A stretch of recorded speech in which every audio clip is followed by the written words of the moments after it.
So in this project, I'm going to show you how you can create an FAQ widget using JavaScript where all of the items are populated automatically from an external data source. So the problem I see when most people create a project like this is they'll hard code all of the information, all of the FAQ items in the markup or the JavaScript itself, but we're going to simulate actually getting the data from an external source because this in the real world is more likely what's going to happen. This FAQ information will probably be managed by a content management system. So starting right now, let's code up our FAQ widget. So just to make this project a bit more realistic, I've downloaded a HTML template from a hosting site, and as you can see, it's all about an online cooking course, I believe. So we've got some markup in there already, and what we'll be doing is actually finding a decent place within the actual existing HTML document to insert our widget, because that's more likely what you're going to want to do. The JavaScript is going to want to work in combination with an existing website rather than just making the actual widget in isolation. So if you do get a copy of the code from either GitHub or CodePen, just to let you know that the only thing we really need to look at here in the tutorial is the app.js file and the app.css file, because those are going to be the custom code for our FAQ widget. And you'll also need a copy of the app.json file as well. And you can put anything in here you like, but just here are some examples of the FAQs that we're going to be creating. So it's just an array of items where you've got questions and answers, and that's what we'll be using to build out the FAQ. But we're going to make a start on our JavaScript first of all, and we're going to get some content onto the page, and then we'll work on styling it before we finish off actually populating it from the API. And you might be curious at this point about how we're going to get our JSON data into our HTML page to build the widget. There's a few different options, but because we're just using pure JavaScript in the browser here, we can actually use the Fetch API to actually go and make a call to get the data here. So we could, for example, just make a call to the Fetch API here, and this will give us the ability to retrieve the JSON data. This will only really work if your HTML page is actually running on a server, and if you're using live server in Visual Studio Code, then this will work fine.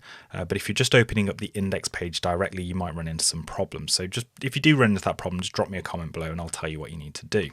So we're going to be fetching that JSON file, so it's app.json, and the Fetch API actually returns a promise. And if you've not come across promises before, then don't worry too much because we're not going to be diving too much into detail about them. But we can chain on to the fetch request a then call, and from that we get a response object. And there is a function we can call on the response object called JSON, and that will actually convert the response or grab the actual JSON data from the response and convert it into a JavaScript object. And then that actually gives us the FAQ items that we saw in the JSON file a second ago. And then we can just log those to the console if we wish to, just to see if they're there. So if we open up the console in our Chrome DevTools here, you can see we've got an array of 4 items, and it's just those question and answer keys from the JSON data. And that's what we're going to be using to build all of those items in the FAQ. So I just wanted to show you that first if you're curious about how that works. And we're going to come back to this towards the end of the tutorial, and we'll actually get the data into the functions that we're going to create, which will build the FAQ widget for us. So the first step to building the FAQ widget is to actually create a container element that's going to have all of the different items inside there. So let's create a function that will do that for us. So I'm going to create a function called make FAQ container element. Just capitalize that there. And that'll just be a simple arrow function. And we're just going to return from here a div element that's got a specific class applied to it. So one way we can do that is with the document.createElement function. So FAQ container element. I'm just going to create a new variable there. And I'm going to store in there the result of the document.createElement, and we'll just create a simple div. And I'm just going to zoom out just a little bit there just so you can see all of that on one page. Hopefully you can still see it on your screen there. But from that element, that variable that we create there, we can access its class list. And this is the list of all the CSS classes that are available on this particular element. And we're going to say, we're going to add a class of FAQ-container, and we're going to be creating those styles in our app.css shortly. But let's just get going with creating these markup elements first using JavaScript. So we'll return that from the function, And then now we can call this function and it will make a container element that we can then append somewhere into the body of our existing HTML document. So I'm just going to save that and close that down for the moment. So the next thing I want to do is get that FAQ container element onto the page. And I'm going to create a separate function to do that as well, just to make this a little bit more flexible. So I'm going to create a function called makeFAQ. And that function is going to take two arguments. It's going to take the FAQ items. Let's actually call it FAQ items there. And these will be the results from the JSON ultimately when we get to that point. But also I'm going to say which element do I actually want to append the FAQ widget to. And this will make this function really flexible because we can move it about on the page if we want to. And what this makeFAQ function is going to do is going to generate that container from the makeFAQ container element function from above. And then all we're going to do from the parent element that has been passed in as an argument, we're just going to say, let's append the child of the container on there. And now when we call this function, as long as we pass in a parent element that exists on the page, this container element will be appended to it in the markup. So if we actually go over and look at the markup that we've got here at the moment, a good place to put it might be in this first section here. But how do we know what this actually is in terms of our markup? Well, if you just inspect it in the elements browser here in the Chrome DevTools, you can see here that the actual containing element for this section at the top here is a section, and it's got this ID of SEC-9885. As I say, this is all generated from a template generator program online, so this is obviously the markup they've created. So what we can do is get a reference to this section, and then we can append our FAQ container, or rather the widget, inside here. So let's do that. Let's actually create a reference to that parent element. So I'll say FAQ parent element is equal to, and we can just say document.getElementById, and then pass in that SEC9885 ID. Of course, once we've got that parent element there, we can call it the makeFAQ function. And for the moment, I'm just going to pass in a static array, an object with an example question in here. So where does this work, for example? And the answer to that is it just does. And that will be our first FAQ, or our only FAQ for this example. And then we just pass in a reference to this FAQ parent element function. And that's the process of actually adding the widget onto the page. And if we save that, you'll find we actually get some errors in the console here. So if we just pop over to the console again and have a look at that. And the main problem we've got here at the moment is that we're getting this error saying we can't actually read the append child function that's available, or property that's available, on null. And that's because we're trying to call this makeFAQ function before the document's actually loaded. So all of these elements, in particular this element with that SEC ID, doesn't actually exist when we try and call this function. So what we actually need to do is wrap this in an event listener and wait for the document to actually load before we try and run any of these functions and try and query the document for that particular section. So that's pretty simple. We can just say window.addEventListener. And we can wait for the DOM content to be loaded. So at this point, we know that all of the document has been rendered in the browser. So we can just take this code that we just had there a second ago and pop that inside of this event listener. And now when we save, you can see the error has gone away, and that's because we've waited for the actual document to be ready before we try and actually get this element and then run the makeFAQ function. So there's nothing there at the moment, but if we do inspect our element section here, so this is the section that we should have appended the div to. And just down here, you can see we've got a div. There's nothing inside it, but you can see it's got that class of FAQ container. And this is where we're going to start making those FAQ items to populate them in the page. So if you simply wanted to move this FAQ widget somewhere else, all we do is specify another parent element, and that could be done via a query selector or this getElementById function as well. So let's have a look at how we're going to create these FAQ items. Just after we've created the function to create the containing element, let's create another function called makeFAQItemElement. And this time we're going to accept an argument into this, and this will be an FAQ item, which in essence will be each of the items that are inside this JSON array that we're currently logging out to the console. So that's going to have two properties for each item. It will have the question property and also the answer property. So we can just destructure those from the FAQ item. So we've got question and answer. from the FAQ item. And then basically what we want to do in this function is create a ton of HTML elements in the same way that we created the containing element up here using the document.createElement function. So we're going to create a load of elements and then add some classes to them, which will then go on to style in our CSS. So what are we going to have inside of here? Well, we're going to want to have one element to start us off, which will contain each of the FAQ items. So that can just be a div. So we'll say document.createElement div. We're going to want another one for the title. So this will be the placeholder for the FAQ item. So when it's collapsed, it will be the kind of title that's being displayed, the question in essence, to the user. And for this element, you might think, well, because it's a title, I might use a heading level 1 or 2 tag. But because we're adding this into an existing document, we don't really know what hierarchy of heading levels we have at this point. We could be at heading level 2 or 3 because they all should be in order in the document. So to keep things simple, I'm going to use a P tag. But if we had a bit more of awareness of where we are in the heading hierarchy, then we could obviously put a heading tag in there instead. So that will be the title for the actual FAQ item. The other thing is going to be the content, which is kind of hidden by default, and we'll stick with a P tag for that as well. And then we also need a button, which will be used to actually toggle each of the actual FAQs and display them. And for that, we'll actually create a button element. So we've got two bits of content that we actually want to put into the FAQ item. And the first thing is the actual title, the placeholder. And we're going to set the text content of the element that we created to the question variable, or the value that's inside of there, which we've retrieved from the FAQ item that's been passed in.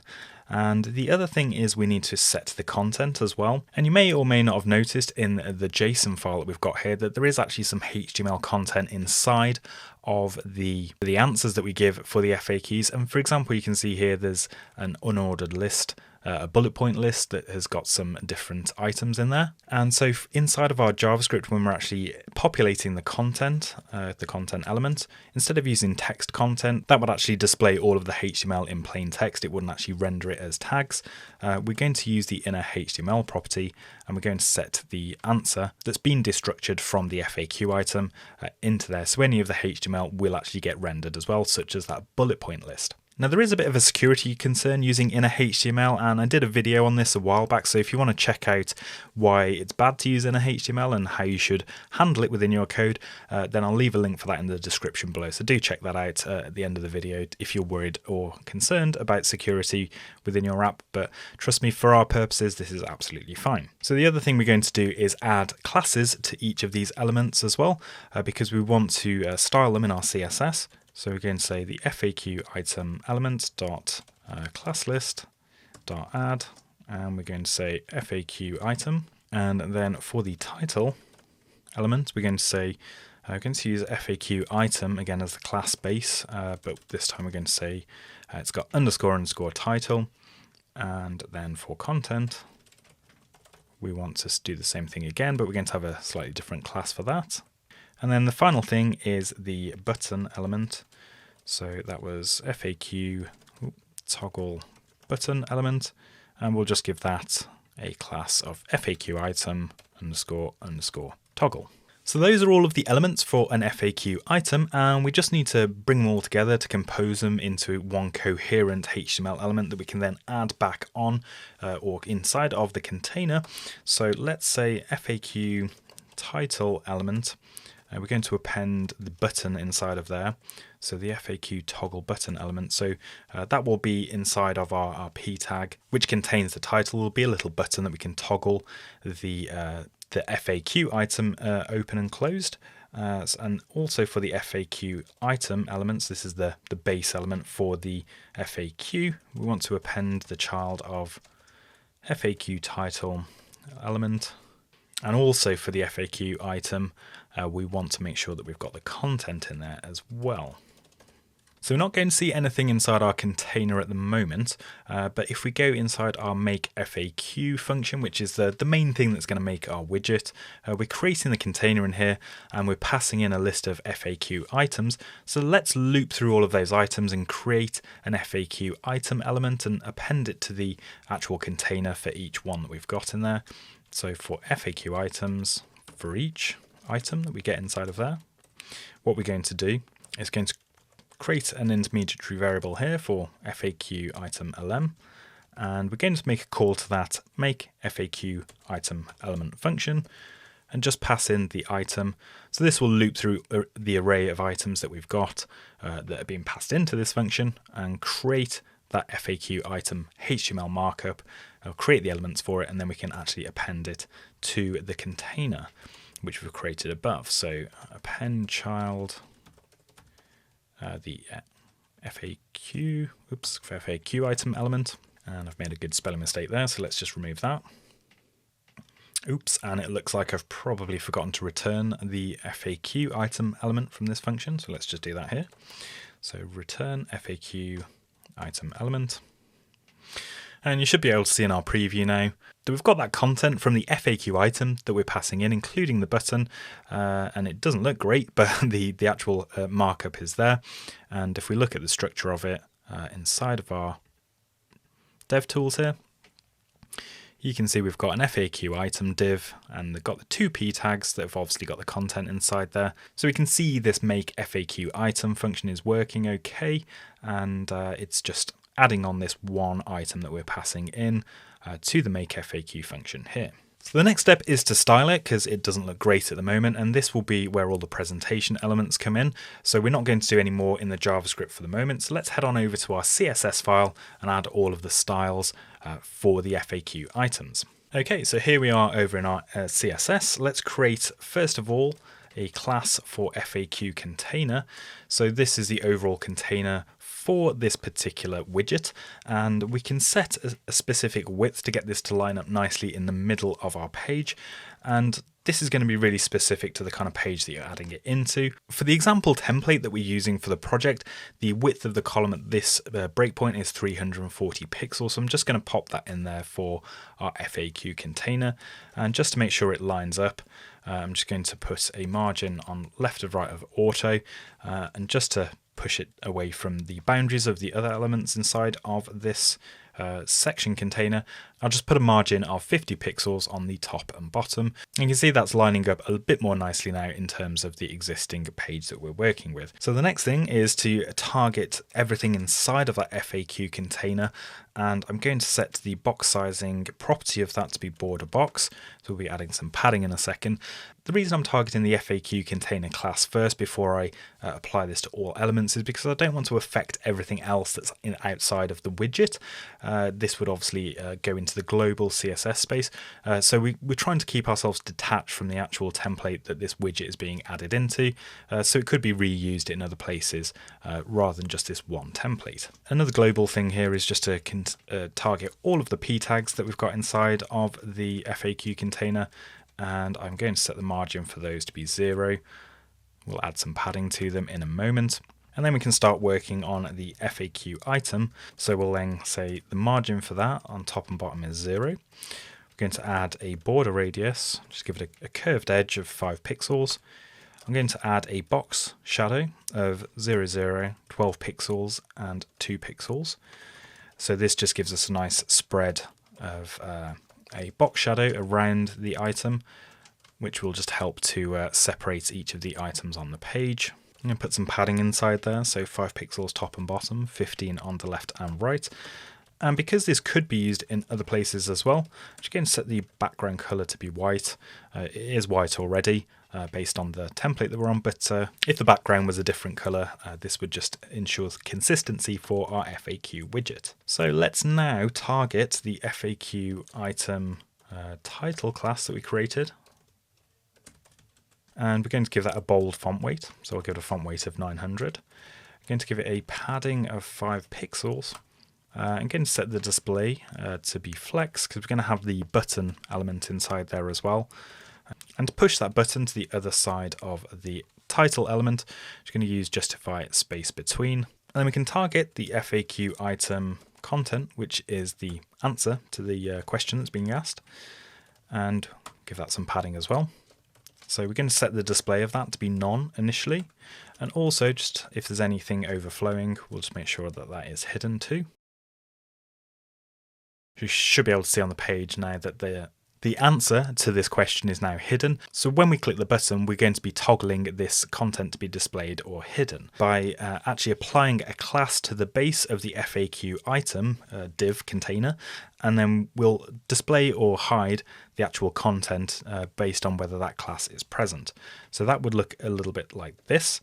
So we'd have FAQ item. If it has the class of open applied to that particular item, then we can target the FAQ item content, which is inside of the FAQ item div, and we'll set the display there to be block. So we can test that out just in our dev tools here. So the FAQ item doesn't have the open class at the moment, but if we do apply that, we should find that the extra content is displayed, the FAQ item content div is displayed, and if we remove that, you should find it disappears. So we're just toggling between these two display states, either none or block, and that's really dependent on whether the FAQ item at the top of the hierarchy there has actually got the open class. Okay, so let's actually target the toggle button as well now. So FAQ item toggle, and we're going to set a border of this, so 2 pixels, solid red, and we'll also make sure the background color of that is white again. And we'll also set the cursor to be pointer, just so it looks like you can click that button. And I want to add some content inside the button, which we could do with our JavaScript, but to give us a bit more flexibility in how the button is styled, I'm going to actually do this with a CSS before pseudo class. So FAQ item toggle before, and what I'm going to do is set the color of this to red, so we get a red text color. And then for the content, I'm just going to set that to a plus emoji, or you can use any icon that you want, or any symbol you can put into there as a string, and that will just give us a nice plus sign inside of our button.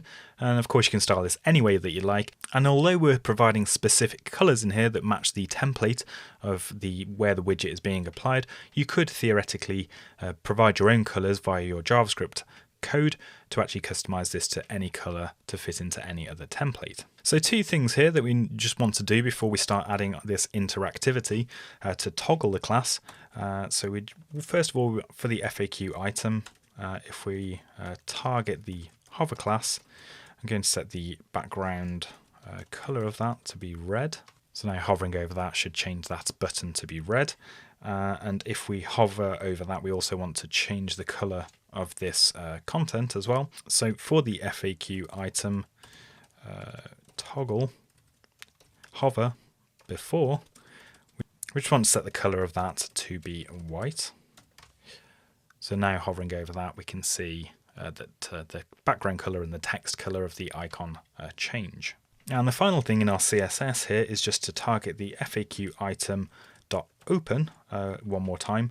In fact, let's move this up here because that's where we're targeting the other one. So we're setting the display of the content to be visible, but we also want to change the icon that's displayed in the button as well.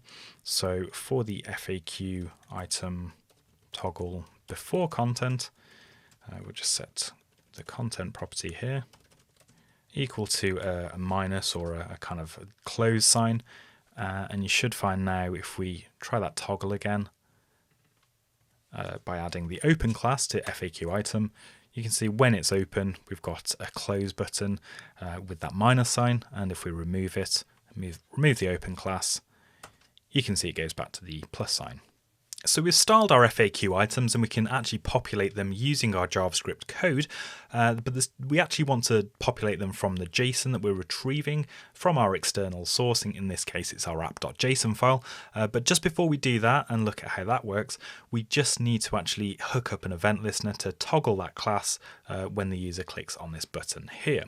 So let's go over to our app.js file again, and we can do that where we create those elements, including the button, inside of this make FAQ item element function.